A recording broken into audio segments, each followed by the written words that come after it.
Good morning. I'm Nayaswami Bharat, and this is Nayaswami Anandi, and we're very happy to celebrate Sunday service with you on this glorious day. It's breezy and not too hot. I'd like to read from Rays of One Light by Swami Kriyananda. These are commentaries on the Bible and the Bhagavad Gita. And our reading this week is, How Democratic is Truth? Truth is one and eternal. Realize oneness with it in your deathless self within. The following commentary is based on the teachings of Paramahansa Yogananda. We live in an age when people assume that knowledge should be available equally to all.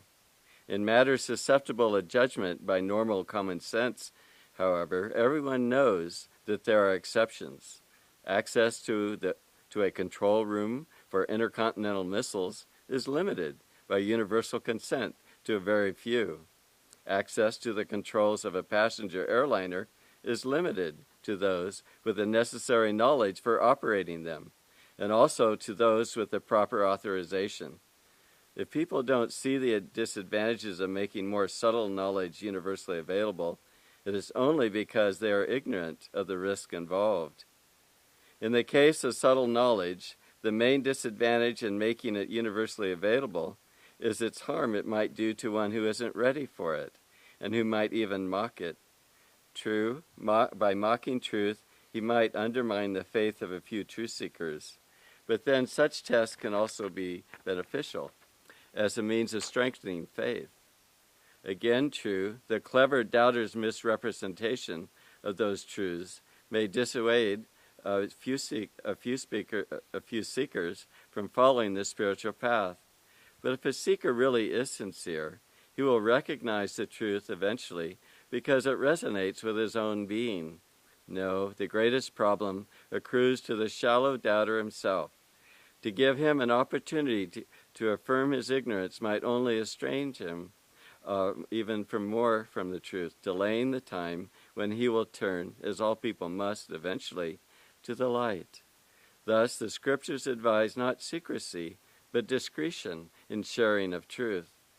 Jesus Christ says in the Gospel of St. Matthew, chapter 7, Give not that which is holy unto dogs, neither cast ye your pearls before swine, lest they trample on them under their feet, and turn again and rend you.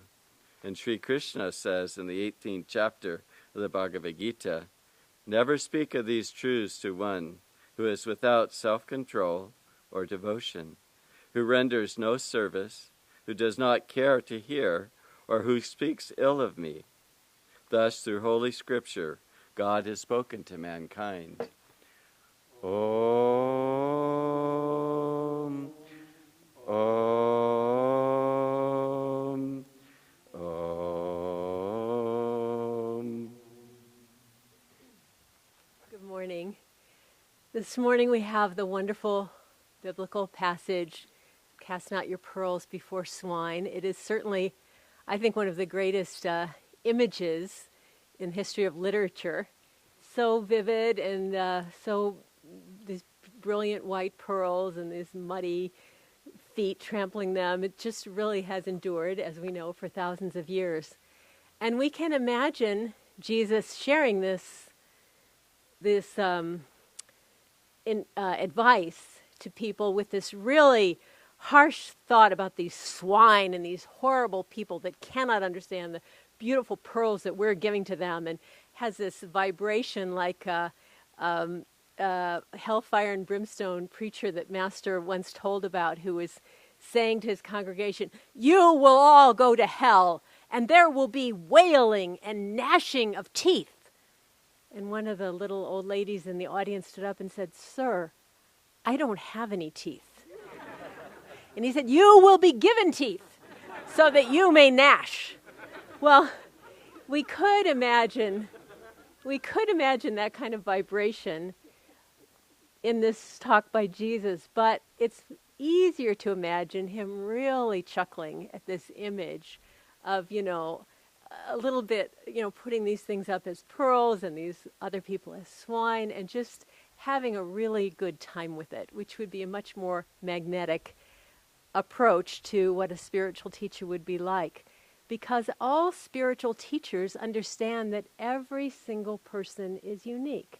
And we're all on our own trajectory. We all have our own journey from our personal delusion to unity with our divine nature. And we're all doing it in our own way and at our own speed, just like a flower opening.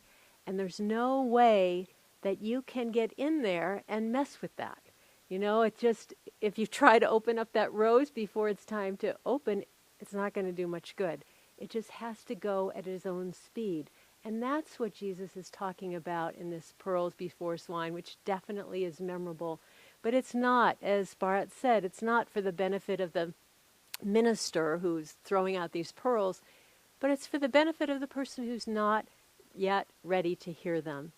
So how do we know that?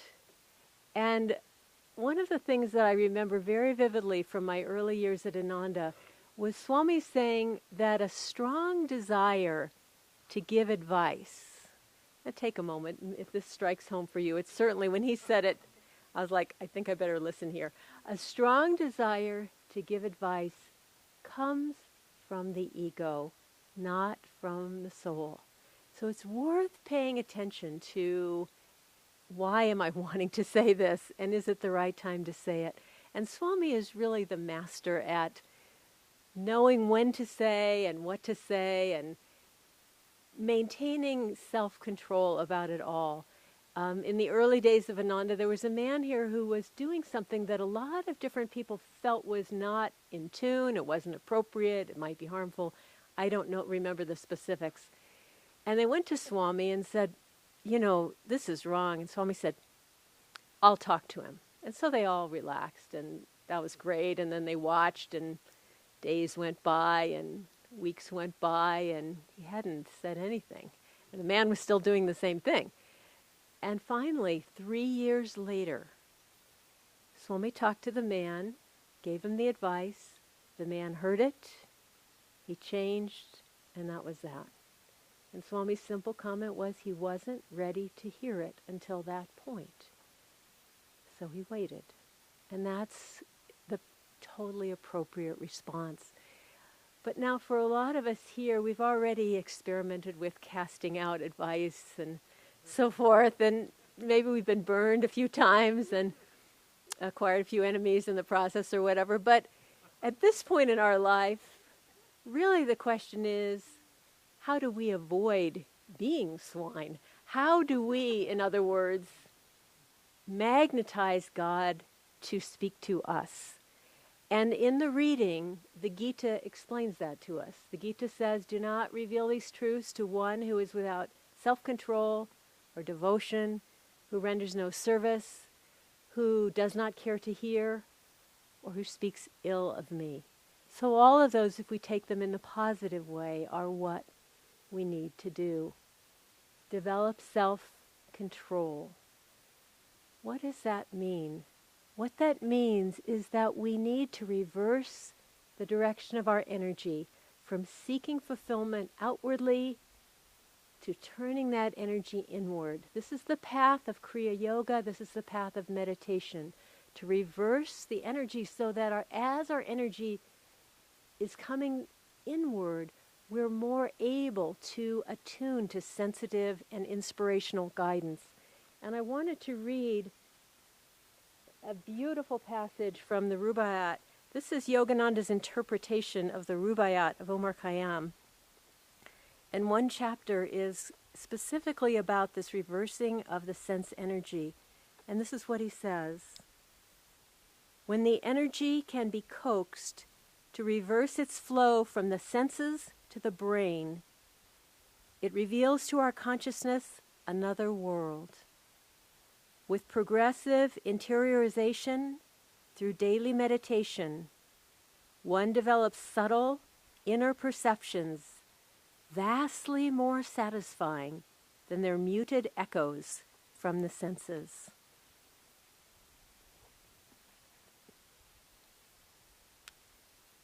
Self-control. Then he tells us to develop devotion. God is love.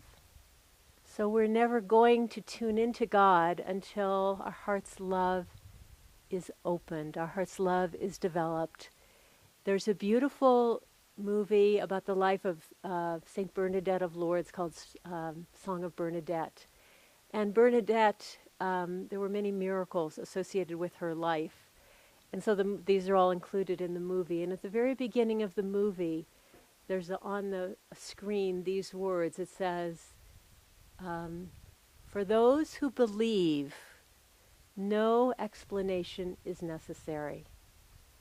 For those who don't believe, no explanation is possible.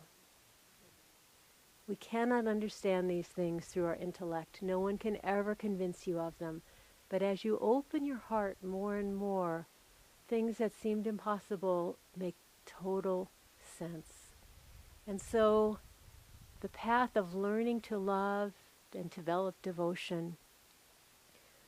The other thing that the Gita reading tells us is service. And interestingly, this, as I said, Bernadette was the saint who discovered the healing waters at Lourdes through a vision of the Virgin Mary. And this fountain at Lourdes has become a pilgrimage spot for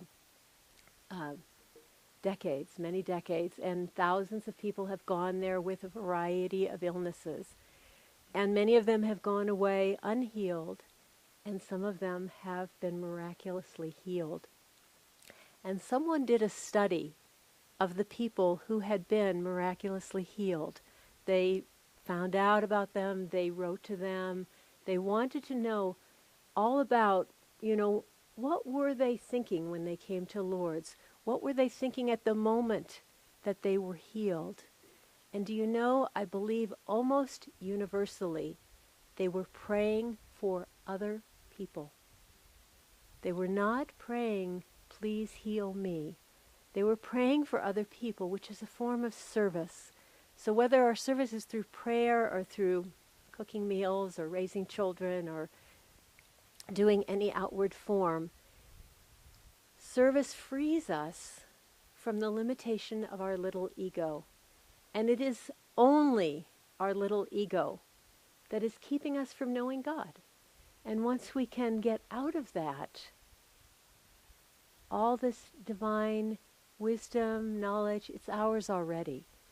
But service will help us become free of that. And then the Gita says, do not reveal these truths to those who do not want to hear, or to those who speak ill of me.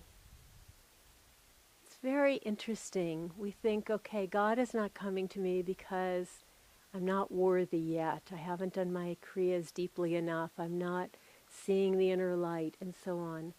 But what Yogananda tells us is that God has total respect for our journey. And if we want to find things through the senses, through materialism, he honors that. Because he knows that if he comes to us, no matter who we are, no matter how materialistic, how evil, how locked in some major delusion, if God would once come to us, we would drop to our knees, we would follow him, because God's love is more powerful than any other desire, than anything we could want. And if we could feel it for one moment, we would seek it and nothing else. And he thinks that's an unfair advantage he has. He has an unfair advantage, and he doesn't want to exercise it. He wants to allow us to discover for ourselves that we are desperate for that love. And when we can prove that to ourselves, when we know that through and through, that's when he will come. I heard a very beautiful story by a man who's been a Kriya yogi for probably 40 years now. He grew up on the East Coast, and he was telling me that by the age of 23, he was he was deep into alcoholism. And he had a job during the day, and so he never drank until after work. But after work, then he would drink till he fell asleep, and then wake up with a hangover, and then go to work, and then come back and do it all over again. And one day his father came to him, and he said, and his father, he said, was a lukewarm Presbyterian. He was not a New Age kind of a person. He wasn't a deeply spiritual person. He just was a normal guy. And he said to his son, the Maharishi is giving initiation, and I want to pay for you to take initiation, out of the blue. And so my friend said it costs $125. He said, $125 can buy a lot of booze. I'm not interested. Don't waste your money. Well, his father came back, and he said, I've decided that I'm going to pay for you, your brother, and myself to take initiation from the Maharishi.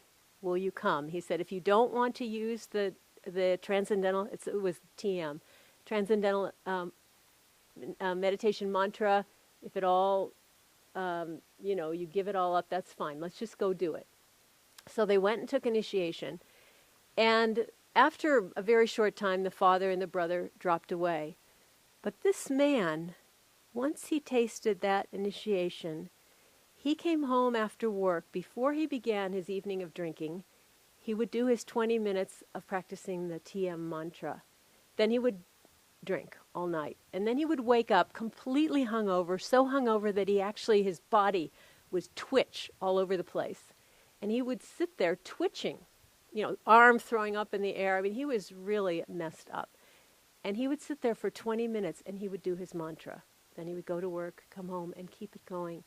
And after 3 months, he was joining Alcoholics Anonymous. And then he found Yogananda and never looked back. So God is watching our heart. And when he's ready, when we're ready, he'll come. And it will be in the right way. I was thinking in terms of this service about something interesting that's well worth keeping in mind. I was raised Jewish, and I know that in Judaism there's a big part of the Old Testament that's about waiting for the Messiah. Waiting for the Messiah, waiting for the Messiah. And of course the Messiah came. And so some of the Jews followed Jesus and knew he was the Messiah. And some of the Jews were at home praying for the Messiah while he was down the street lecturing. Okay? And so I was thinking about that and thinking, how does that work? And so when we're looking at this idea of when will God come to us, we should take a little lesson from that powerful historical image. Because a lot of us, especially we're on a path of Kriya, we have a lot of things we have to do, we have techniques, we're hoping we can see the inner light, we're hoping we can hear the sound of Om, we have all these things that God represents to us. And yet God is right here, all the time. Master said to us, never say, when will I find God? Say, you have him. You have him. And he tells the story of Saint Anthony, that Saint Anthony, great Christian saint, was in a tomb meditating for 40 years. And throughout his 40 years, Satan would come. Satan would come to him in the tomb and test him and come in various forms of temptation. And finally, Satan came and he said, I'm going to bring this tomb down. I'm going to crash this whole thing around you and kill you. And St. Anthony prayed fervently one last time. And Christ appeared. And Satan was gone. And Anthony just bowed before him and he said, I've been here. Essentially, he said, I've been here a long time. Why didn't you come? And the way Master says it in his Bengali accent, he said, Anthony, Anthony, I was just the same with you. Anthony, I was with you all the time. And so as we are on our journey and practicing our self-control and devotion and service and longing to feel God, let's remember that he's here and that we have him in everything that comes to us.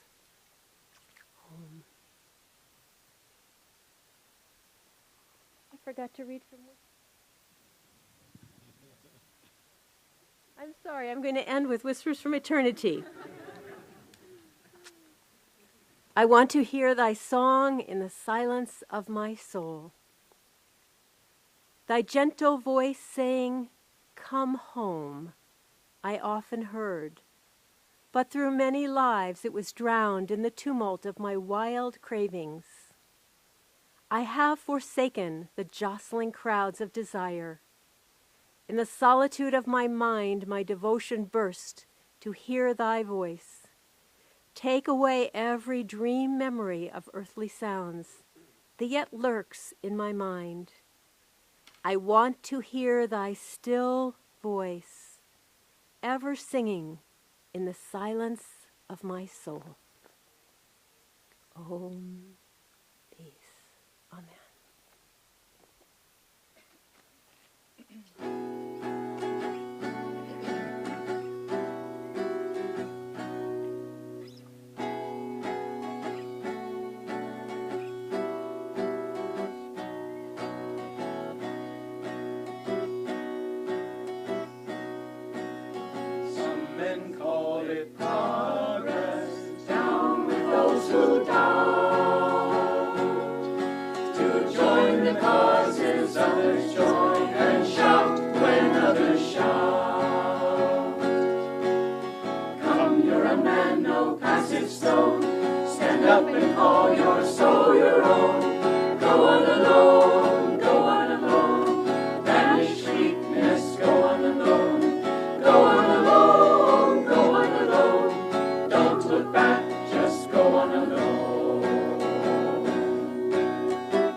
The power within.